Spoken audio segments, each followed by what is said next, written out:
Pada zaman dahulu, hiduplah seorang janda bersama seorang anak laki-laki di perkampungan pantai air manis, Padang, Sumatera Barat. Perempuan itu bernama Mande Rubayah, sedangkan anak laki-lakinya bernama Malin Kundang. Sejak kanak-kanak, Malin Kundang sudah ditinggal mati ayahnya. Pada saat Malin menginjak dewasa, ada kapal besar berlabuh di pantai air manis. Kedatangan kapal tersebut meneguhkan hatinya untuk pergi merantau. Bu, saya ingin mencari kerja merantau ke negeri orang. Belum tentu setahun sekali ada kapal besar merapat di pantai ini. Saya akan mencari kerja agar nasib kita berubah dan terbebas dari kemiskinan. Meski dengan berat hati, akhirnya Mande Rubayah pun mengizinkan anaknya pergi. Hari berganti, bulan berjalan, dan tahun berbilang. Malin telah pergi meninggalkan kampungnya tanpa pernah memberi kabar kepada ibunya. Pada suatu hari, sebuah kapal besar berlabuh di pantai air manis. Melihat hal itu, Mande Rubayah ikut berdesakan mendekati kapal tersebut.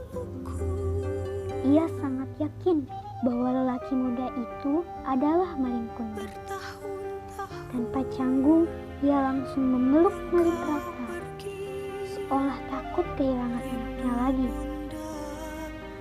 Lalu ia pun menyapa Malin dengan suara serak karena menahan tangis bahagia.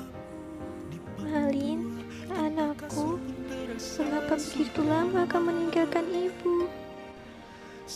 Malin terpana karena ia tak percaya bahwa wanita itu adalah ibunya. Wanita buruk inikah ibumu? Mengapa kau membohongi aku? Bukankah kau katakan ibumu adalah seorang bangsawan sederajat dengan kami? Mendengar kata-kata istrinya, Malin Kundang mendorong wanita tua itu hingga terguling ke pantai. Mande Rubayah berkata lagi, Malin, anakku, aku ini ibumu, nak. Malin Kundang tidak menghiraukan perkataan ibunya. Hai perempuan tua, ibuku tidak sepertimu. Engkau tampak sangat miskin dan kotor, Kata si Malin sambil mendorong wanita tua itu hingga terkapar pingsan. Ketika Mande Rubayah sadar, pantai air manis sudah sepi.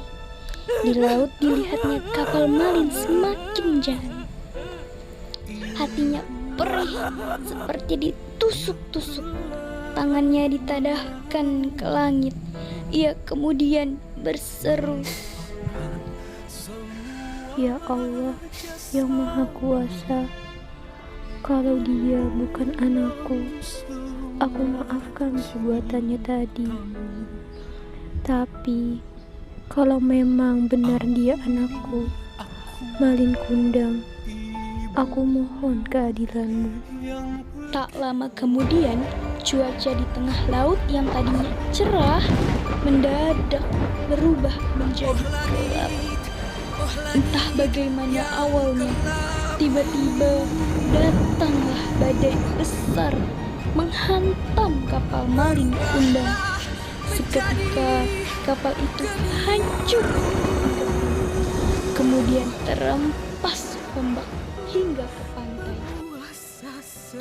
Keesokan harinya, di kaki bukit terlihat kepingan kapal yang telah menjadi batu. Itulah kapal Malin Kundang. Tak jauh dari tempat itu, nampaklah sebongkah batu yang menyerupai tubuh manusia. Konon, itulah tubuh Malin Kundang, anak durhaka yang terkena kutukan ibunya menjadi batu. Di sela-sela batu itu berenang-renang ikan teri, ikan belanak, dan ikan tenggiri. Konon, ikan-ikan itu berasal dari serpihan tubuh sang istri yang terus mencari Malin Kundang. Pesan moral, legenda cerita Malin Kundang.